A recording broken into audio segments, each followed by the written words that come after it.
Jean-Marc Mérieux, bonjour. Bonjour. Nous sommes sur Ecritech 8. Donc un petit rappel sur Ecritech 8, c'est quand même un projet porté en partie par Canopé d'ici, local. Et donc le Canopé national s'investit de plus en plus sur ce type d'événement.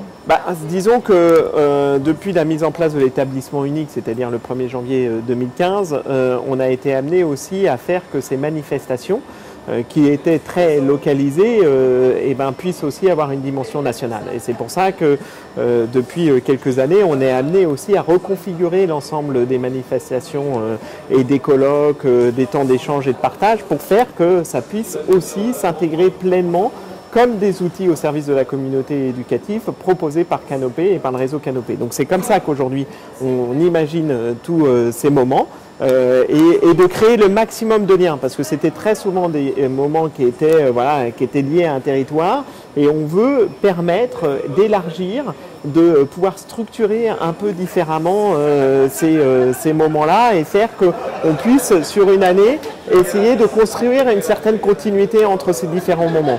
On va le faire aujourd'hui avec Ecritech et les rencontres de l'Orne parce qu'on est sur un même territoire. On va essayer aussi de le faire avec Ludovia dans cette volonté aussi de pouvoir renforcer les liens à travers ces dispositifs et ces moments.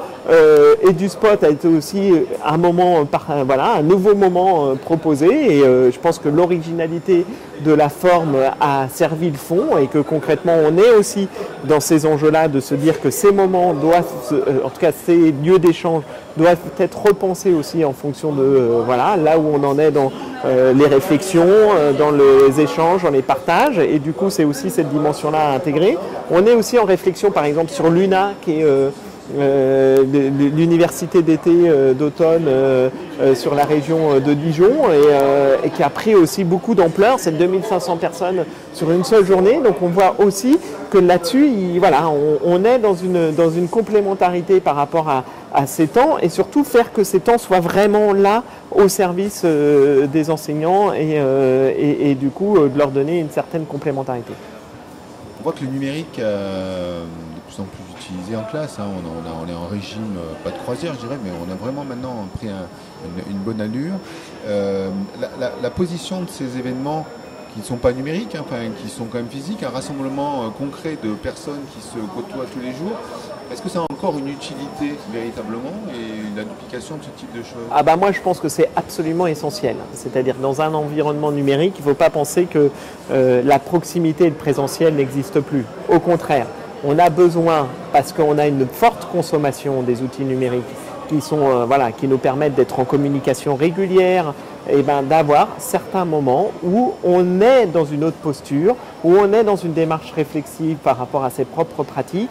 Et ces moments-là sont, pour moi, absolument essentiels. C'est pour ça qu'on leur redonne aussi tout le poids dont ils méritent, parce que dans la pratique, dans l'usage du numérique, de pouvoir se voir, de pouvoir échanger, ça constitue aussi une dynamique pour le numérique éducatif à l'école, et je pense que là-dessus, ça s'inscrit pleinement dans la stratégie. La France commence à avoir donc des événements de qualité, on va dire, et l'international. Est-ce que le fait qu'on soit dans des événements francophones, est-ce qu'on peut attirer, par exemple ici on est quand même versant méditerranéen, sur le spot il y a peut-être des volontés d'aller sur l'international francophone, est-ce que ça manque pas?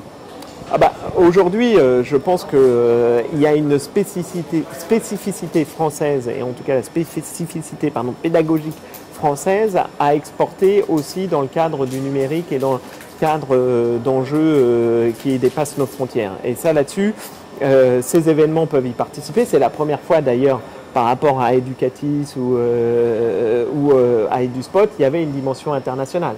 C'est-à-dire que EduSpot est aussi vraiment tourné vers la dimension internationale, et c'est, je pense, un des axes stratégiques forts de cette manifestation.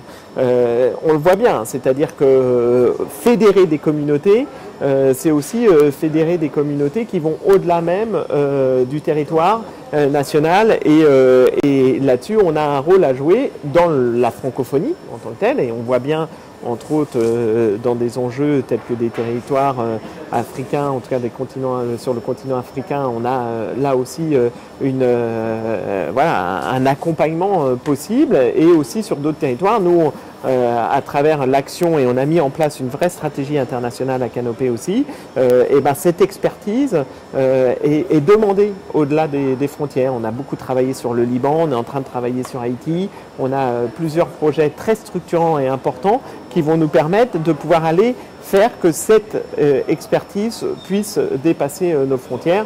On travaille beaucoup avec les Canadiens aussi, voilà, on est amené à pouvoir là aussi apporter cette expertise au-delà des frontières. Il nous faut encore aller plus loin sur ce champ-là, mais je pense que c'est vraiment aujourd'hui une nécessité absolue.